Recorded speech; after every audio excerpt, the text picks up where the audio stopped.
आज वो दौर आ गया है कि दुनिया हर 3 साल में बदल रही है, एंड हमारे खर्च करने के तरीके बदल रहे हैं। With the advancement in technology, the exploitation of nature and resources is wide spread, and there are different types of expenditures which we have to do in our regular life, either on technology or on lifestyle or on ourselves. So इन चीजों को ध्यान में रख के जब हम एक retirement plan बनाते हैं, that then that plan makes it more comprehensive. Today we're going to discuss this in with 4 lenses. सबसे पहला एक रियलिटी चेक, उसका in second chapter will be the income ladder, कैसे बनाए। Chapter number 3 will be the bucket strategy, कि जो हमने products identify किए हैं चैप्टर नंबर 2 में, उन प्रोडक्ट्स से एक स्ट्रैटेजी कैसे बनाएं। एंड चैप्टर नंबर 4, उन एसेट्स से आने वाली, उस स्ट्रैटेजी से आने वाली इनकम में टैक्स प्लानिंग कैसे करें। So this will be a comprehensive playbook. This is not only built from the perspective of those who are 58. However, this will focus on those who are 58, but this will be an overarching idea on how to earn return in a scenario where neither equity is performing nor debt is performing. बात हो रही है आज gold की, global assets की. आज बढ़ते हुए दामों पे अब गोल्ड एंड ग्लोबल में पोर्टफोलियो बना करके रिटर्न कमाना मुश्किल है. So probably we are into a distress scenario. Let's see how do we build this. So first is the reality check. 1.5 lakh रुपया महीना अगर आपका खर्चा है, अगर आप उच्च मध्यम वर्गीय अपर मिडिल क्लास कैटेगरी में हो, so this is something which is not very low, not very high. हमने एक एवरेज फिगर पकड़ा है. दिल्ली में रहने वाले 1.5 लाख रुपया महीना घर की maintenance, insurance, medicine, travel, transportation, गाड़ी, ये सब कुछ को मिलाकर के 1.5 लाख रुपया महीने का लग जाता है. कुछ लोग मुझसे सहमत नहीं होंगे कि नहीं हम इतना खर्च नहीं कर रहे हैं. जो सहमत है दैट्स ओके, वो जो सहमत नहीं है उनके लिए मैं बता दूं, पिछले 2-3 सालों में the westernization of Indian economy has happened sporadically, and because of which there are new types of expenditures which has come into our bucket. क्या है वो नए टाइप के खर्चे? Those are subscriptions. आज ऑलमोस्ट हर दूसरे तीसरे व्यक्ति के पास में गूगल क्लाउड का सब्सक्रिप्शन है. आपके फोन पे जो फोटोज हैं वो गूगल क्लाउड पे स्टोर्ड है. आपके डेटा का बैकअप, आपके व्हाट्सएप का बैकअप गूगल क्लाउड पे है, और उस क्लाउड के बैकअप के लिए आप पे कर रहे हो. कैसे पे कर रहे हो? छोटा सा अमाउंट, 200 रुपए पर मंथ या 1000 रुपए per annum, but it's a subscription based model. और सब्सक्रिप्शन बेस्ड मॉडल में क्या होता है, पहले हार्ड ड्राइव आपके फोन में थी तो उसका कोई सब्सक्रिप्शन पे नहीं करना पड़ता था. वो हार्ड ड्राइव आपने घर पे 1000 रुपए में खरीद के घर पे रख ली, डेटा आपका वहां पर है. But now the data is on the cloud. As long as the data stays on the cloud, it consumes your subscription value and it keeps on increasing. एक समय था आपको सब्सक्रिप्शन के लिए, स्टोरेज के लिए सब्सक्रिप्शन की जरूरत नहीं थी. आज स्टोरेज के लिए सब्सक्रिप्शन हर एक के पास है. नेटफ्लिक्स का सब्सक्रिप्शन, स्पॉटिफाई का सब्सक्रिप्शन, जियो हॉटस्टार का सब्सक्रिप्शन, घर पे डीटीएच का सब्सक्रिप्शन, बहुत सारे लोग health appliances, health monitoring systems का सब्सक्रिप्शन, बहुत सारे लोगों के घर में सिक्योरिटी कैमरास का सब्सक्रिप्शन है. बहुत सारे लोगों के पास आज एक से ज्यादा एआई मॉडल्स का सब्सक्रिप्शन है. आप लोगों को याद होगा कि आप लोगों का मोबाइल का बिल आज के दिन अराउंड 1000 रुपए पर मंथ पे कैप हो गया है. 2-3 दिन पहले एयरटेल ने प्रीमियम पोस्टपेड सर्विसेज लॉन्च किया है. Now everybody would want that. Premium postpaid services में again you are going to an upgraded subscription based services. ये मीठा खर्चा है. और जहां पे आप मोबाइल के लिए, इलेक्ट्रिसिटी के लिए 1000, 2000, 3000 रुपए खर्च कर रहे हो, आर्टिफिशियल इंटेलिजेंस के लिए almost everybody is spending more than 2000 rupees per model per month. AI models के लिए 2000 रुपए का मंथली सब्सक्रिप्शन एक बेस प्राइस हो गया है. आने वाले समय में जिस तरीके से एनहांसमेंट्स और इंप्रूवमेंट्स हो रही है, we will have AI inbuilt into our home systems and which will include more subscription. ये वो मीठे खर्चे हैं जो हमारे यूपीआई ऐप से या डिजिटल मोड्स में पेमेंट किए जाते हैं 99% केसेस में. एंड डिजिटल मोड में पेमेंट इज लाइक गेमिंग. जितनी बार पे करते हैं, टिंग टिंग टिंग करके वो घंटी बजती है, एंड एक अच्छा सा, बहुत अच्छा सा एक फेविकॉन स्क्रीन पर आता है, एक एनिमेशन आता है. It feels like gaming and it feels like paying more. It does not hurt, but it hurts in the background. So these are certain things which you have to keep in mind. कि क्यों 1.5 लाख रुपए का खर्चा inflation adjusted नहीं है। इसमें से बहुत सारे खर्चे हैं जो नए आने वाले हैं, और जो नए खर्चे हैं वो इन्फ्लेशन बास्केट के कंप्लीटली बाहर है। इन्फ्लेशन बास्केट कोई चीज जो आप पिछले साल कंज्यूम कर रहे थे और आज भी कर रहे हो। लाइफस्टाइल बास्केट जो पिछले महीने आपके बास्केट में नहीं थी लेकिन अगले महीने से जुड़ गई, सो उसमें तो इन्फ्लेशन कुछ कर ही नहीं सकता। It is 100%। if you actually tally for the middle class and the upper middle class, inflation is nowhere less than 10 to 15%, less than 10 to 15%। अगर आपको अपनी लाइफस्टाइल को अपग्रेड करना है, हेल्थ गैजेट्स यूज करने हैं, ज्यादा सब्सक्रिप्शन यूज करने हैं, अपनी हेल्थ को, अपनी लाइफस्टाइल को, अपनी अपनी जीवन शैली को अच्छा बनाना है, you will what this. Second biggest trap, आज का 1.5 लाख रुपया 30 साल में 15 लाख रुपया महीने का खर्च हो जाएगा। So if it is 18 lakhs today, it will become 20 crore in 30 years। 1.5 lakh रुपया पर महीने every month into 30 years into 12 into 8% inflation, मतलब अगले 30 साल अगर आप जिंदा रहे, डजेंट मैटर आप कौन सी एज ब्रैकेट में हो, डजेंट मैटर आप कौन सी एज, अगले 30 साल में you will be spending close to 20 crores, and this is a budget of an average upper middle class household। कौन से ऐसे और नए खर्चे हैं जो इस 1.5 लाख में इंक्लूडेड नहीं है, आइए उन पे ध्यान देते हैं। इस 1.5 लाख में कौन से खर्चे हैं जो इंक्लूडेड नहीं है। ओके, मैं दिल्ली में रहता हूं, हमारे पास एयर प्यूरिफायर है। ऑलमोस्ट हर रूम में एक एयर प्यूरिफायर का जो अंदर वो चारकोल होता है और जो फिल्टर होता है उसे चेंज करना, HEPA filter and charcoal filter change करता है। बहुत soon, very soon we will see air and water purifier subscriptions, and now you are able to correlate. As we move from fossil fuel to battery oriented infrastructure, very soon we will see battery subscription models. अभी भी आप petrol pump पे जाते हो तो आप वहां पे एक बैटरी बॉक्स देखते हो, दैट्स अ बैटरी सब्सक्रिप्शन। अभी कॉमर्शियल व्हीकल्स में यूज हो रहा है, बहुत जल्दी डोमेस्टिक व्हीकल्स में भी दैट बैटरी सब्सक्रिप्शन, घर पे ईवी चार्ज करने का जो एक स्पेसिफिक इंस्टॉलेशन है, subscription, that will already be there. Again as we move forward with advancement, AI से अपने आप को अपस्किल करने के लिए जो अपग्रेडेशन कोर्सेज हैं उनका subscription will be another cost. Home automation, अभी टीवी का अलग रिमोट है, एसी का अलग रिमोट है, एयर प्यूरिफायर का अलग रिमोट है, अब तो पंखे भी रिमोट वाले अलग है। अब आपके ड्राइंग टेबल पे 7 रिमोट पड़े हैं।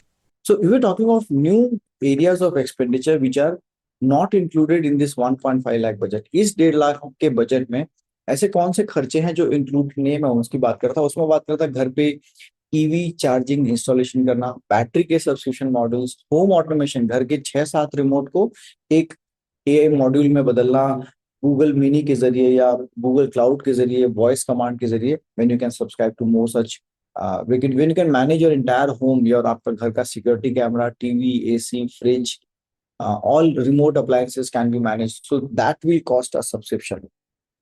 दिल्ली में जो रह रहे हैं उनको पता है कि पानी और हवा भी साफ नहीं मिल रही है, so you will have air and water filtration oriented subscription very soon with the kind of usages of technology and discarding of mobile phones every second year. Artificial intelligence and technology related waste को manage करने के लिए भी आपको subscription लेना पड़ेगा। You can not discard your e waste anywhere and you will be wanting this. As of today, most of the population which is below 30 or below 40 is already using smart devices to track their health, and you will have more such devices. Now you are hearing about Gabit ring, which again will include some subscription in line with your health insurance. So all of these are the new styles of expenditures which are currently not included in this budget. So that's the first problem. Next big problem, FD trap. खर्चे बढ़ रहे हैं लेकिन FD में जो कमा रहे हो धीरे धीरे, एक समय था एफडी में आप 7.5% कमा रहे थे, 20% टैक्स दे रहे थे, इन्फ्लेशन 4% था, एफडी वाज समहाउ ओके, आपको 1-8% एक्स्ट्रा मिल रहा था। above inflation. फिर एक समय आया FD was not meeting expectation. Today FD is destroying your wealth every day. 3 साल अगर आपने FD में पैसा रख दिया, 3 साल, उस पैसे की वैल्यू 50% ऑटोमेटिकली हो गई। क्यों? क्योंकि उस पैसे पे जो आप इंटरेस्ट अर्न कर रहे हो वो अक्रूअल बेसिस पे है, वो इंटरेस्ट आपके हाथ में नहीं आया, लेकिन उस इंटरेस्ट पे जो आप टैक्स पे करोगे वो कैश बेसिस पे करोगे। 3 करोड़ रिटायर होने के बाद अगर आपने FD पे रख दिया तो 3 करोड़ में 7% के हिसाब से 21 लाख रुपए की इनकम हर साल आ रही है। उस 21 लाख के इनकम के ऊपर में आपकी बाकी इनकम के साथ you fall into the highest tax bracket of से 30, 35 और even 44%, and you pay those taxes of 6, 7 lakh rupees in cash. Now, so that's a disaster. अब तक FD डिजास्टर नहीं था, FD today is a disaster. So these are two biggest problems. Now let's try to identify the solution to this. कि इसका समाधान क्या है? उन to start with basic and not go deeply into equities, the basic model will require 5 assets. First, government securities, corporate bonds, banking and PSU debt mutual funds, arbitrage and liquid funds, and equity as a category. ये 4 या 5 products के जरिए you can start with the basics and you can start building your complete asset journey. इनमें different combinations अपना करके आप अपने income yield को 7% से लेकर के 13, 14, 15% तक लेके जा सकते हो। उसके बियॉन्ड जाने के लिए आपको प्राइवेट क्रेडिट, आपको alternative assets, PMS, global equity, इनका सहारा लेना पड़ेगा। So this is a bracket, this is the basic bracket to earn above inflation and up to 10 to 12%। And अगर आपको अगले 30 साल में 20 करोड़ रुपए खर्च करने हैं तो आपको equity as an asset class को अपनाना पड़ेगा। आप टैक्सेस को इग्नोर नहीं कर सकते। आप ये वायदा नहीं दे सकते कि अगर मैं टैक्स नहीं दूंगा तो सरकार कैसे चलेगी। पहले आपका घर चलेगा, तब आप टैक्स देते रहोगे, तब सरकार चलेगी। सिर्फ आपके टैक्स देते रहने से आपका घर भी नहीं चलेगा, सरकार भी नहीं चलेगी। सो these are the 5 asset classes. Now let's understand this one by one. सबसे पहले senior citizen saving scheme 8.2%. This most of the people in the retirement consider as a staple option, as a fixed mandated asset. No. अगर आप retire हो रहे हो, अगर आपको pension, rent, EMIs, annuity, इन सब के जरिए महीने का 1.5 लाख रुपया अगर मिल रहा है, आपको 30-40 हजार रुपए किराए से मिल रहा है, 40-50 हजार रुपए की पेंशन आ रही है, आपकी वाइफ की इनकम आ रही है 30-40 हजार रुपए की, आपकी FD से इंटरेस्ट आ रहा है 10-20 हजार रुपए का, अगर आप 1.5 लाख रुपए ऑलरेडी इनकम आ रही है, आपने रिटायर होने के बाद कहीं और एज एन एडवाइजर ज्वाइन कर लिया, वहां से भी एक इनकम आ रही है, तो सीनियर सिटीजन सेविंग स्कीम में पैसा डालना आपके लिए हानिकारक है। If after retirement you are keeping money in senior citizen just because it is done by everybody, that's the biggest mistake. You should put into senior citizen only when you want interest income every quarter. Otherwise, it's not required. So, to give you a catch, retire होने के बाद, if you are into 10% tax bracket, आप senior citizen ले सकते हो। Retire होने के बाद अगर आप 10% से ऊपर के ब्रैकेट में हो, सीनियर सिटीजन सेविंग स्कीम से your money will get destroyed. Alternatives क्या है? Government securities, PSU bonds, guaranteed bonds. So these are all those 3 options which are applicable for those who fall in less than 10% bracket. जो लोग 10% slab rate के नीचे आते हैं, ये तीनों ऑप्शंस उनके लिए है। रिटायर हो गए, लाख रुपए महीने की इनकम चाहिए, सीनियर सिटीजन नहीं लूंगा, गवर्नमेंट सिक्योरिटीज नहीं लूंगा, गवर्नमेंट के गारंटीड बॉन्ड्स आ रहे हैं। कैसे गारंटीड बॉन्ड्स आते हैं? Let me show you. So ये एक नेशनल हाउसिंग बैंक का बॉन्ड है। I will show you the data sheet so that we can understand. Let me open that excel file.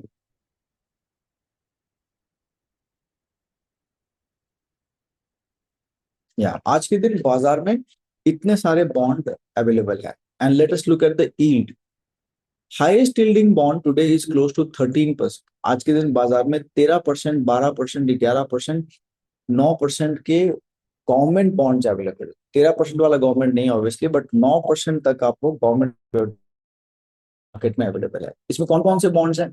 महानगर टेलीफोन के बॉन्ड्स है, food corporation, Meghalaya energy corporation, Kerala infrastructure, Hyderabad metropolitan corporation, PFC, REC, इनके bonds है। Private categories में Aditya Birla, ECL, Muthoot group, Mandalam, Adani. So total 117 से ज्यादा categories of bonds है। अगर आप एक एवरेज 3-4 बॉन्ड का पोर्टफोलियो बनाते हो आइडेंटिफाई करके, you can earn an average interest rate of around 8% in those category, keeping your portfolio absolutely safe and earn a regular monthly or quarterly or half yearly interest out of this. पर जितना कहना आसान है उतना करना मुश्किल है। क्यों? इतने सारे बॉन्ड्स में से आइडेंटिफाई करना 117 में से मेरे लिए 3 कौन से अच्छे बॉन्ड होंगे मुश्किल होगा। इतने सारे बॉन्ड्स में मैच्योरिटी प्रोफाइल जो है, कुछ बॉन्ड्स ऐसे हैं जो अगले साल मैच्योर हो रहे हैं, कुछ बॉन्ड्स ऐसे हैं जो 2044 में मैच्योर हो रहे हैं। अब इसमें से कौन सा बॉन्ड बॉन्ड आपको लेना चाहिए ये आइडेंटिफाई करना इज वेरी डिफिकल्ट, राइट? कुछ बॉन्ड्स ऐसे हैं जो मंथली इंटरेस्ट पेमेंट देते हैं, कुछ क्वार्टरली देते हैं, कुछ हाफ ईयरली देते हैं, कुछ बॉन्ड्स ऐसे हैं जो जिनको हम जीरो कूपन बॉन्ड्स बोलते हैं, वो इंटरेस्ट नहीं देते। कुछ बॉन्ड्स सिक्योर टाइप के होते हैं, कुछ अनसिक्योर टाइप के होते हैं, कुछ अनसिक्योर्ड सबऑर्डिनेटेड टीयर 2 कैटेगरी में आते हैं। How do you understand that? Rating profile पे अगर आए तो there are bonds ranging from A minus category to sovereign category, and rating is not the only parameter to identify a bond. IL&FS default होने से पहले उसकी rating triple A थी। दीवान housing default होने के कुछ टाइम पहले उसकी रेटिंग ट्रिपल ए थी। ट्रिपल ए मैं आपको बता दूं is the highest rated category in bonds. Equity market में कैसा होता है? मार्केट ऊपर जाता है फिर नीचे आता है। जब नीचे आता है, आज जब बाजार नीचे है तो आप डर नहीं रहे हो, क्योंकि आपको पता है ये बाजार कभी ना कभी वापस ऊपर आएगा। जब कोई चीज नीचे जाके वापस ऊपर आती है तो हम उसे वोलेटिलिटी कहते हैं। बॉन्ड में ऐसा नहीं होता। बॉन्ड में एक सीधी लकीर 8% का इंटरेस्ट लगातार मिलते रहता है, लेकिन अगर वो बॉन्ड कभी नीचे गया, डिफॉल्ट हुआ, तो वो पूंजी, that capital is never return. 1% extra interest in bond can lead you to a default. I tell you a story of a retired army personnel, and it was there on the LinkedIn profile. Army से retire हुए, 1,80,00,000 रुपए मिला और उन्होंने yes bank के perpetual bonds में invest किया। अच्छा, वो ऐसे बंदे थे, उन्हें ये पता नहीं था कि येस बैंक का परपेचुअल बॉन्ड क्या, उन्हें बॉन्ड भी क्या होता है ये भी नहीं पता था। उनके बेटे के क्लोज फ्रेंड, उनके बेटे का जो सबसे क्लोज फ्रेंड था वो येस बैंक में नौकरी, वो किसी एचडीएफसी बैंक में के किसी ब्रांच में नौकरी करता था। उन्होंने इन सीनियर सिटीजन को बताया कि हमारे पास एक सुपर एफडी है। क्या? तो एक बेसल 3 टायर 1 बॉन्ड। इन बॉन्ड्स को हम क्वासी इक्विटी इंस्ट्रूमेंट कहते हैं। क्वासी इक्विटी मतलब इनका नेचर इक्विटी की जैसा है। कंपनी में अगर नुकसान हुआ तो इन बॉन्ड्स के ऊपर इंटरेस्ट पेमेंट रोका जा सकता है, इन बॉन्ड्स का रिडेम्पशन यानी मैच्योरिटी भी माइनस की जा सकती है। So it's a quasi equity. Quasi equity instrument को एक सीनियर आर्म्ड फोर्सेस से रिटायर्ड पर्सन की पूरी रिटायरमेंट पूंजी को एक सुपर एफडी के नाम पे बेचा गया, and that bond defaulted. Default हुआ, पूरा पैसा गया। Today that person is bed ridden.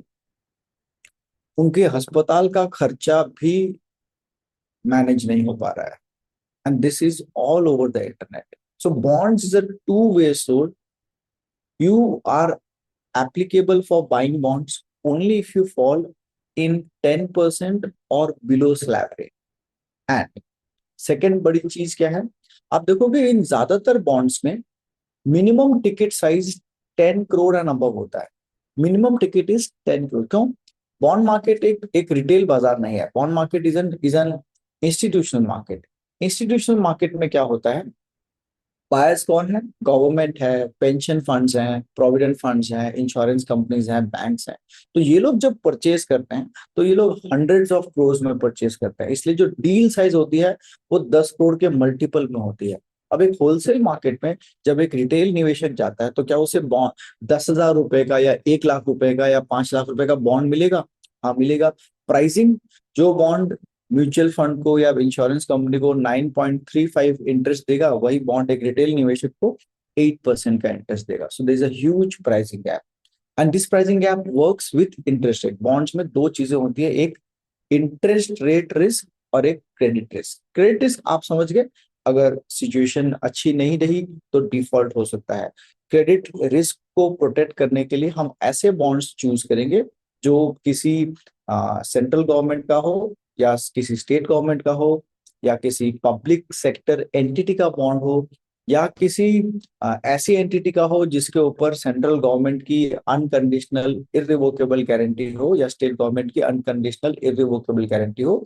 Even municipal bonds are also considered safe to a certain extent. So इस कैटेगरी में एचडीएफसी नहीं आता, आईसीआईसीआई बैंक नहीं आता, एडलवाइज नहीं आता। So any private entity does not falls into this category. See, when we are buying a bond, we are talking of a horizon of 15-20 years. 20 साल में कोई ये लिख के नहीं दे सकता कि एचडीएफसी बैंक रहेगा या नहीं रहेगा, लेकिन 20 साल में भारत सरकार रहेगी, ये गारंटीड है। 20 साल पहले आईडीएफसी आईडीबीआई बैंक कुछ और था, आज आईडीबीआई बैंक कुछ और है। जब येस बैंक में डिफॉल्ट हुआ तब आईडीबीआई बैंक में भी कुछ ऐसा ही सिनेरियो था। येस बैंक के इन्वेस्टर्स ने अपना पैसा डिफॉल्ट किया, अपना पैसा लूज किया, लेकिन आईडीबीआई बैंक के इन्वेस्टर्स को अपना पैसा डिफॉल्ट फेस नहीं करना पड़ा। क्यों? क्योंकि गवर्नमेंट ने एलआईसी को कहा आईडीबीआई बैंक को बेल आउट करो, पंजाब नेशनल बैंक को कहा बेल आउट करो। So when you put money into government oriented entities, the credit risk is ensured. Now coming to the interest rate risk. Interest rate risk को समझने के लिए मैं आपके सामने ये चार्ट दिखा रहा हूँ। This is going to be little technical, but then the purpose of this to educate you, so I will go little slower at this point of time. ये आप जो ब्लू लाइन देख रहे हो, ये है इंडिया के 10 साल के गवर्नमेंट सिक्योरिटी का इंटरेस्ट रेट। हम लोग जब टेक्निकल पैटर्न बनाते हैं तो हम इसे देखते हैं कि ये जो इंटरेस्ट रेट है ये लोअर लोज और लोअर हाइज बना रहा है। लोअर लोज लोअर हाइज मतलब कि अगर 2014 में इंटरेस्ट रेट गवर्नमेंट सिक्योरिटी का 9% था, तो उसके बाद नीचे गए, फिर ऊपर आए, लेकिन जब वापस ऊपर आए तो 9% की जगह पे 8% पे रुक गए। फिर जब वापस ऊपर आए तो 7.5 पे रुक गए, फिर जब वापस ऊपर आए 7% पे रुक गए। Next, interest rates, when RBI start reducing interest rates probably after 18 or 20 months from today, interest rate in India will fall below 5%। अगर 10 साल की गवर्नमेंट सिक्योरिटी 5% से कम इंटरेस्ट देगी तो आपके एफडी में 2% इंटरेस्ट मिलेगा। अगर 10 साल की गवर्नमेंट सिक्योरिटी 5% से कम इंटरेस्ट देगी तो आपके एफडी में 2% से कम इंटरेस्ट मिलेगा।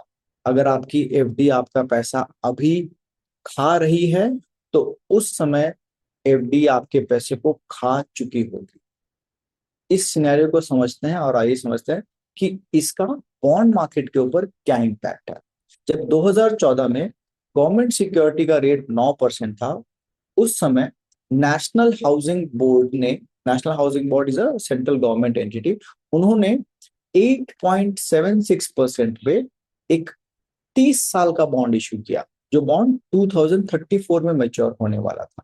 So in 2014 they issued a bond which is going to mature in 2034। ये बॉन्ड आज भी बाजार में जिंदा है, ये बॉन्ड आज भी सेकेंडरी मार्केट में ट्रेड हो रहा है। क्या हुआ? 2014 में इंटरेस्ट रेट 9% थे, आज इंटरेस्ट रेट 7% है।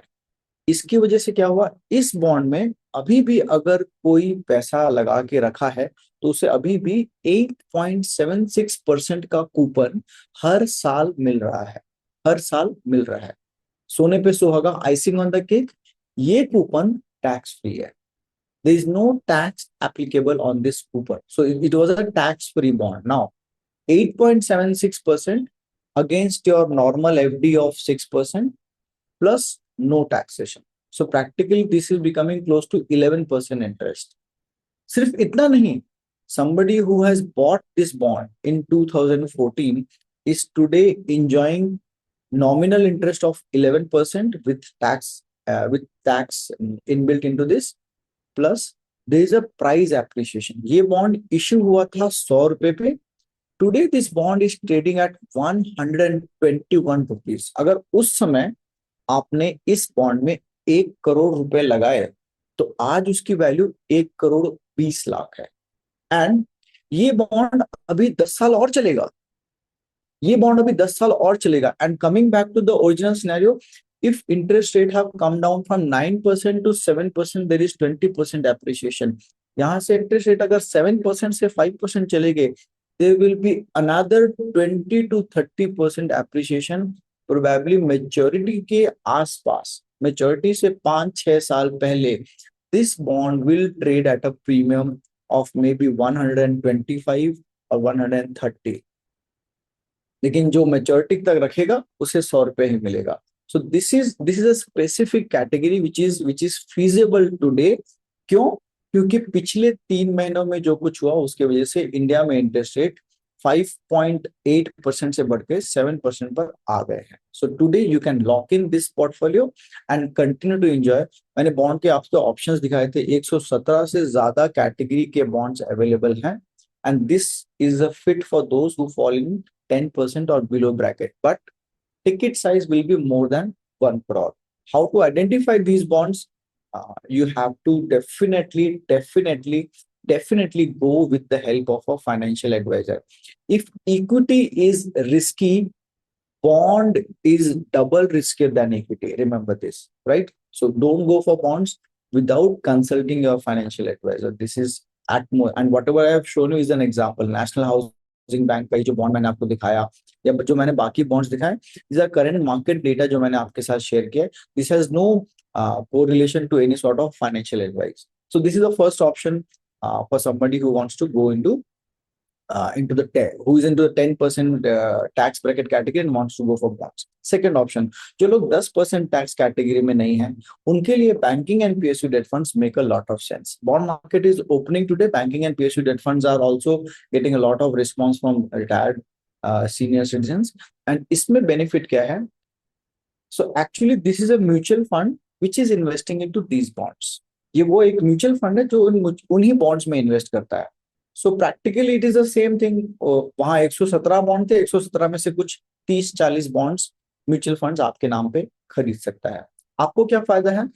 आपको यहाँ पे टैक्स का आर्बिट्राज मिलता है, या आपको टैक्स का डेफरमेंट मिलता है। टैक्स डेफरमेंट क्या होता है banking and PSU debt fund में, आइए मैं आपको बताता हूँ।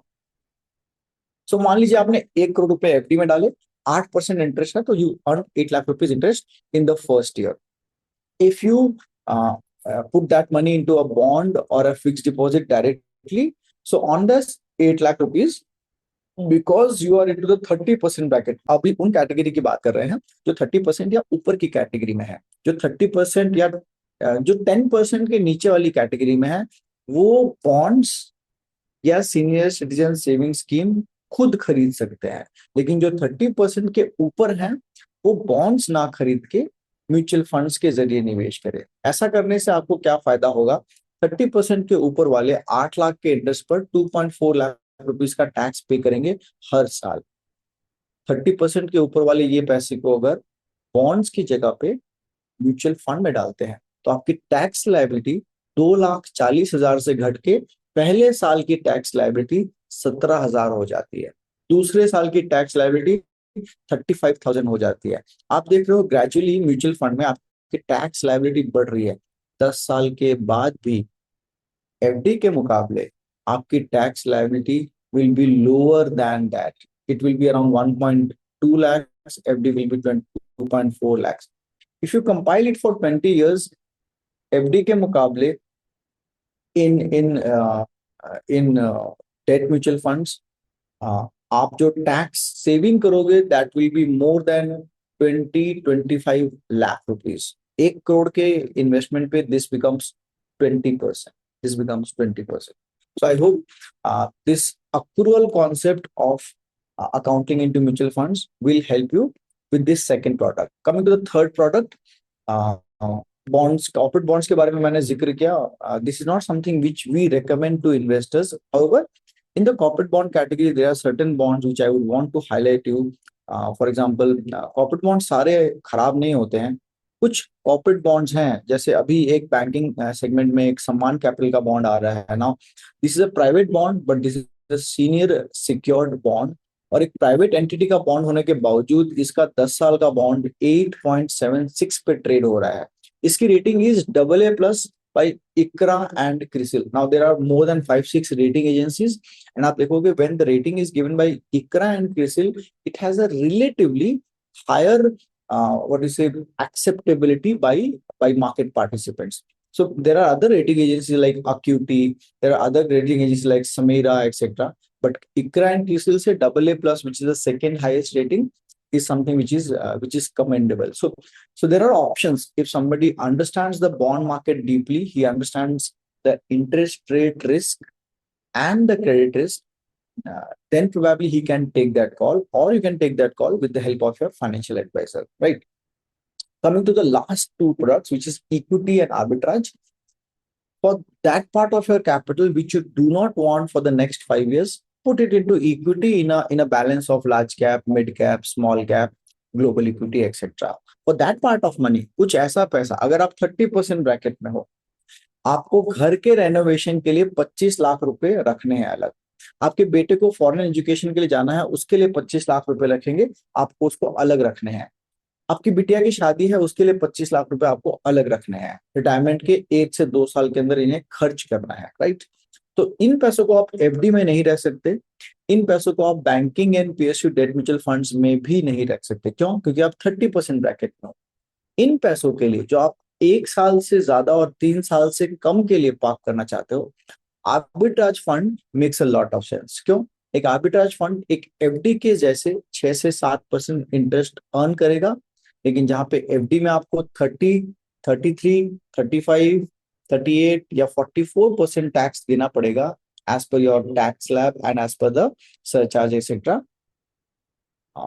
Arbitrage fund में you are subject to only 12.5% tax, subject to the tax exemption of 1.25 lakh. So if you plan efficiently, ये 25 लाख रुपए पे you will pay almost zero tax if you plan it efficiently. 25 lakh रुपए डाला, साल में एक बार उसको टैक्स हार्वेस्टिंग किया, फिर री इन्वेस्ट किया, फिर उसके बाद जब वापस उसको खर्च करने की जरूरत पड़ी बिटिया की शादी में या बेटे के एजुकेशन में या घर के रेनोवेशन में, you take out that money, you claim the exemption in 2 financial years, and practically you pay the lowest possible tax in this category. So we discussed these 5 products. Now coming to the third chapter, which is the bucket strategy. तो हमने 3 buckets बनाए, goal bucket, income bucket, growth bucket. Goal bucket के लिए कौन सा suitable option है? अगर आप रिटायर होने के बाद या अगर आप रिटायर नहीं भी हो तो भी किसी भी फाइनेंशियल गोल के लिए, अगर आप 10% से कम टैक्स स्लैब रेट में फॉल करते हो तो एफडी या banking and PSU debt mutual funds आपके गोल बकेट के लिए सूटेबल है। अगर आप 30% से ऊपर की टैक्स ब्रैकेट में हो तो arbitrage funds makes a win win scenario for you, वो पैसा जो आपको साल 2 साल में खर्च करना है। इनकम बकेट, ये वो बकेट है जो आपको 2 से 7 साल में रेगुलर इनकम अर्न करने में हेल्प करेगी। As per the new income tax rules, अगर आपकी टोटल इनकम 12 लाख रुपए से कम है तो आपको टैक्स में रियायत मिलती है, यू डोंट हैव टू पे any tax. But if your total income goes above 12 lakhs, if it is 12 lakh and 1 rupee, then you pay tax as per your slab rate. Again, income bucket में भी 2 categories, जो लोग lower tax bracket में आ रहे हैं उनके लिए corporate bonds, government bonds, senior citizen saving scheme suitable है, which can give you 8.2% to 9% of regular income.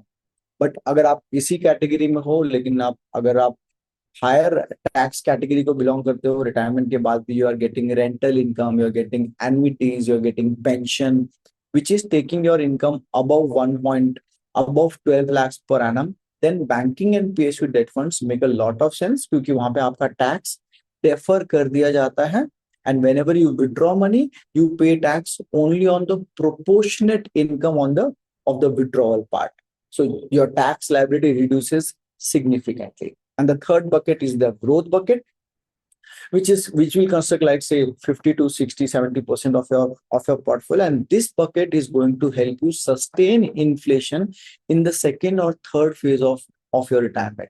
ये उन खर्चों के लिए है जो आज हम नहीं कर रहे हैं, घर के सिक्योरिटी कैमरा के लिए, होम ऑटोमेशन के लिए, ईवी चार्जिंग स्टेशंस के लिए, बैटरी के सब्सक्रिप्शन के लिए, एयर प्यूरिफायर का सब्सक्रिप्शन या वाटर प्यूरिफायर का सब्सक्रिप्शन, इन ये जो खर्चे आज नहीं है, जो कल या परसों मेरी लाइफ में होने हैं, जिसके वजह से मेरा ओवरऑल एक्सपेंस बकेट बढ़ जाएगा, उन खर्चों को सस्टेन करने के लिए एक ग्रोथ बकेट नेसेसरी है, right? So let's split this into bucket one. We have two products, arbitrage fund, liquid fund and bank FD. मैंने 30 लाख आर्बिट्राज फंड्स में रखा, 20 लाख बैंक एफडी में रखा।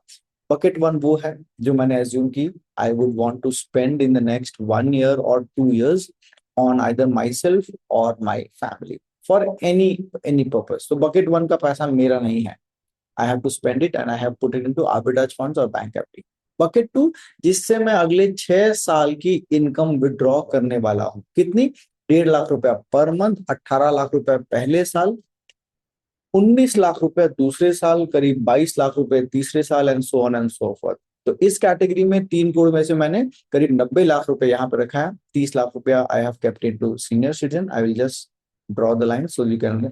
सो 30 lakh rupees I have kept into senior citizen, 60 lakh rupees I have kept into banking and PSU debt funds, and 60 lakh rupees मैंने bonds में रखा। तो 90 लाख रुपए मैंने इस कैटेगरी में डाला। ग्रोथ बकेट की कैटेगरी में मैंने बाकी बचा हुआ 1 करोड़ रुपया डाल दिया। 60 लाख रुपया इक्विटी म्यूचुअल फंड्स, 15 लाख रुपया गोल्ड एंड सिल्वर के म्यूचुअल फंड्स में, और 25 लाख रुपया ग्लोबल इक्विटी के फंड्स में। आइए देखते हैं इनसे कैसे मेरी 1.5 लाख रुपए की रेगुलर इनकम बनेगी। So let's see how we get a regular income out of this. So growth bucket में जो मैंने 1 करोड़ रुपया इक्विटी गोल्ड सिल्वर वगैरह में डाला है, उससे मैं मान रहा हूँ 1.25 लाख रुपए के टैक्स एग्जेम्पशन तक की टैक्स हार्वेस्टिंग मैं हर साल करूंगा। तो 3 लाख रुपए के विड्रॉवल पे 1.25 लाख रुपए तक का प्रॉफिट मेरा एग्जेम्प्ट होगा। तो अप्रोक्सीमेटली 3 लाख रुपए मैं ग्रोथ बकेट से हर साल ले सकता हूँ। जो बकेट नंबर 2 थी, ये वाली बकेट, जिस बकेट में मैंने करीब 90 लाख रुपए रखा है, इस 90 लाख रुपए से आज के दिन blended yield would be like से 8%। तो करीब 7.5-8 लाख रुपए का मेरे को उसमें रिटर्न, 7.5-8% का इंटरेस्ट बन जाएगा। उस बकेट से मैं, क्योंकि मेरे पास banking and PSU debt funds भी हैं, तो मैं 9 लाख रुपए इस बकेट से विड्रॉ कर सकता हूँ। और तीसरी जो लिक्विडिटी बकेट है, जो मेरी 2 साल के खर्चे की बकेट है, इसमें मैंने 50 लाख रुपए रखे हैं। इस बकेट को मैं तभी यूज करूंगा जब मुझे कोई आवश्यकता हो गया, and this becomes your complete cheat sheet. कौन से पर्टिकुलर एसेट से कितने रुपए की इनकम सालाना आ रही है, and this becomes your breakup of 18 lakh rupees per month. ये हुआ पहले साल का हिसाब किताब। आपको देखना है क्या ये हिसाब किताब 30 साल तक चलेगा। आइए देखते हैं। दिस इज योर 30 year टे। पहले साल का खर्चा 1.5 लाख रुपया महीना, मतलब 18 लाख रुपए सालाना। 3 करोड़ रुपए निवेश किया, 18 लाख रुपए खा गए, बचा कितना? 3 करोड़ 13 लाख रुपए। 10 साल के बाद, एट 2 साल के बाद, this is at the age of 58, 2 साल में your expenditure at 8% goes to 21 lakhs. If you only look at the expenditure side and if you notice, 18 lakh रुपए 58 साल की उम्र में आपका खर्चा 18 लाख से, at the age of 87 in 30 years your annual expenditure becomes 1.8 crore. इस सारे फिगर को टोटल करोगे, so it becomes 20 crore rupees which you are spending over the next 30 years। Corpus क्या है? 3 crore. Is it possible? Yes. Catch क्या है? कैच क्या है ये देखिए। Because we have a limited corpus and we have assumed a maximum 1 crore rupees, that is 30% into equity। तो ये पोर्टफोलियो कैसा बन रहा है? At the end of 20th year, 20 साल के रिटायरमेंट में आपका कॉर्पस डिप्लीट नहीं हुआ, इट स्टैंड्स एट 2.9 करोड़। लेकिन 20वें साल से तीसरे साल के बीच में आप इस पूरे पैसे को, कॉर्पस को, जीरो कर देते हो। So the catch is, the longer you live, the higher equity allocation you must have। अगर आप 58 साल की उम्र में हेल्दी हो, आप रोज स्पोर्ट्स कॉम्प्लेक्स जाते हो, your weight is below 65 and you're not facing any of the hereditary or genetic medical issues like say say diabetes or asthma or etc., your chances of living longer are high. And in this that case, you will have to plan this. मैं बात कर रहा हूं उस generation की जो आज 58 साल के है। मैं बात कर रहा हूं उस जनरेशन की जिन्होंने नौकरी शुरू की थी तो उनकी पहली तनख्वाह शायद 1200 रुपए थी। एक 1200 रुपए की तनख्वाह से शुरू करने वाले को रिटायरमेंट पे मिलने वाला 3 करोड़ रुपया बहुत ज्यादा लगता है, लेकिन मेरी ये calculation which is very very actual आपको ये रियलाइज कराएगी कि if you are receiving 3 crore, plan in advance. कम से कम रिटायरमेंट से 5 साल पहले प्लान करें कि जिस दिन रिटायरमेंट का पैसा आएगा मैं उसका क्या करने वाला हूँ। 5 साल इसलिए क्योंकि उन 5 सालों में आप उन एसेट क्लासेस को थोड़ा थोड़ा पैसा निवेश करके टेस्ट कर सकते हो। इट इज इम्पॉसिबल 1.5 लाख रुपए महीने की तनख्वाह कमाने वाला आदमी 3 करोड़ रुपए के लिए इन्वेस्टमेंट डिसीजन रातों रात ले ले, ऐसा नहीं हो सकता। So you have to plan it. This 30-year tape will tell you how do you plan it actually. And with this, probably we are coming to the end of our today's session. There are only a couple of things left. My screen is stuck. Are you able? Sorry. So tax smart and plan B, which is the last section. कैसे आप plan कर सकते हो?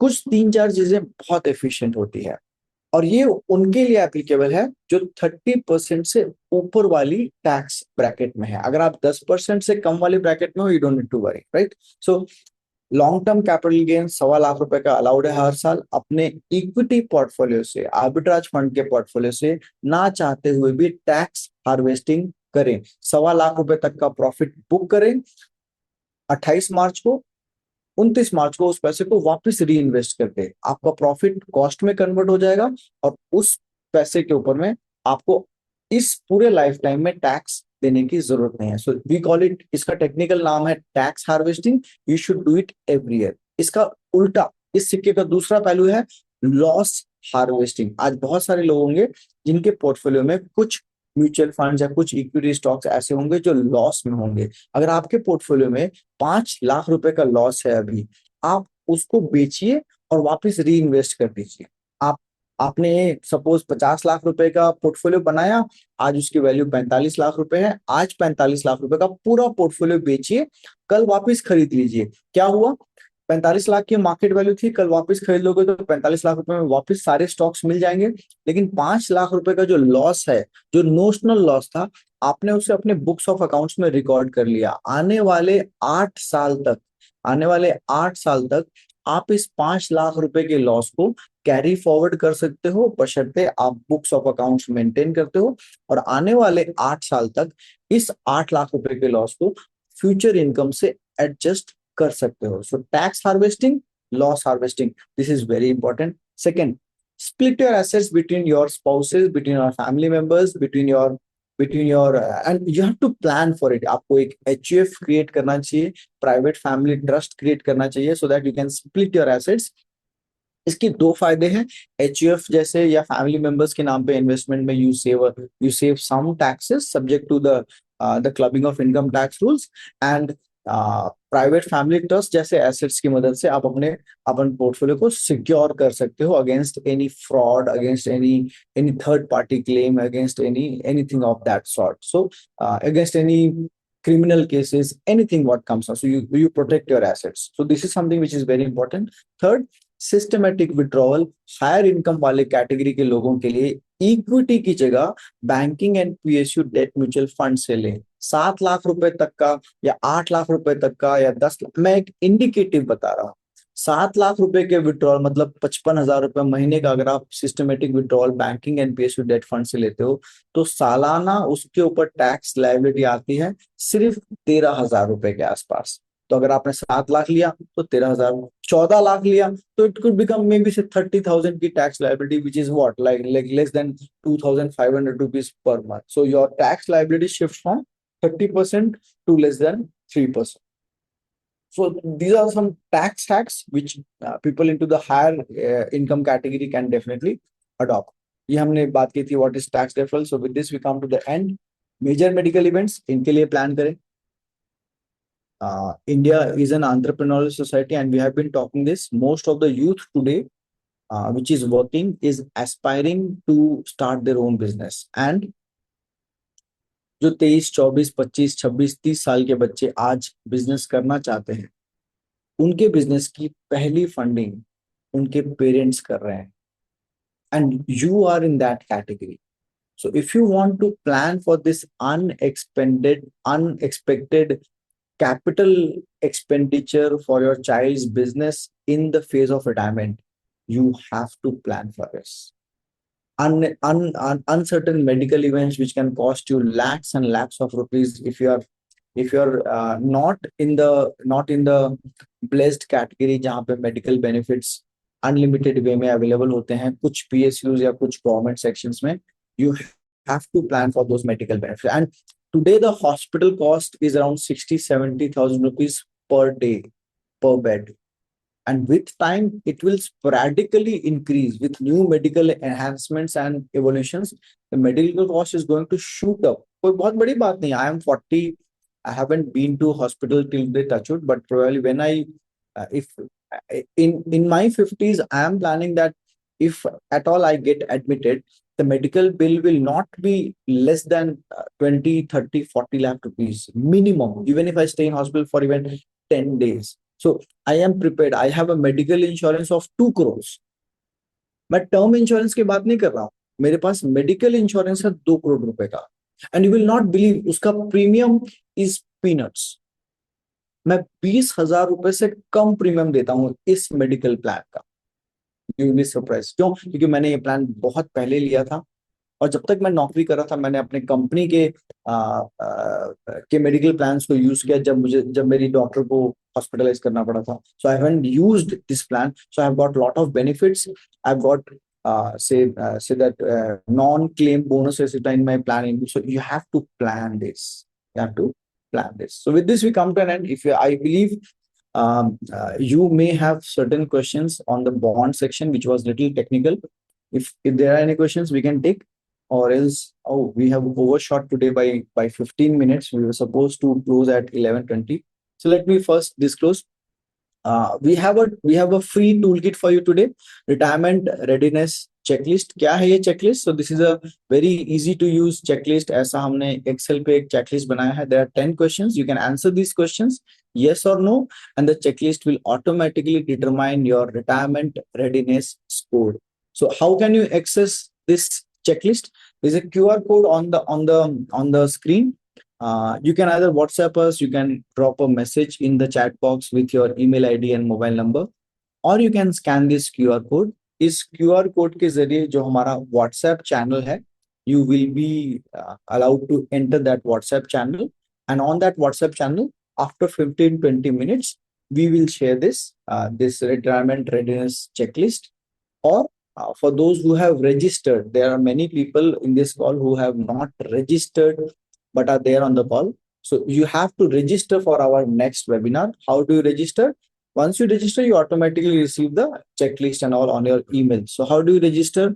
You can scan this QR code and then register for the next webinar. Sorry, this QR code. This is our webinar for the next weekend. Next Saturday, we are doing a webinar for those who have sold a property for 5 crores and looking for 54 EC bonds. Are confused between 54 EE and 54 EC bonds, are not very clear कि 6 महीने की deadline कैसे apply करनी है. 54 EC में 50 लाख की limit कैसे apply करती है. Is it per PAN or is it per financial year? So we have also created a we have also created a 54 EC toolkit which will be given to you in the next session. And in that toolkit you can feed in your purchase price, you can feed in your sale price, and you will be able to calculate whether you should go for the 54 EC bonds or not. And if you go, what will be the outcome? If you don't go, what will be the outcome? So it will be a tax calculation for property as a checklist. So with this, we come to an end. We again request you all to share your feedback on our Google page. With this QR code, you can scan and land up on our Google page. We request all of you to share a review on our Google page so that we bring in more such innovative ideas and keep doing this.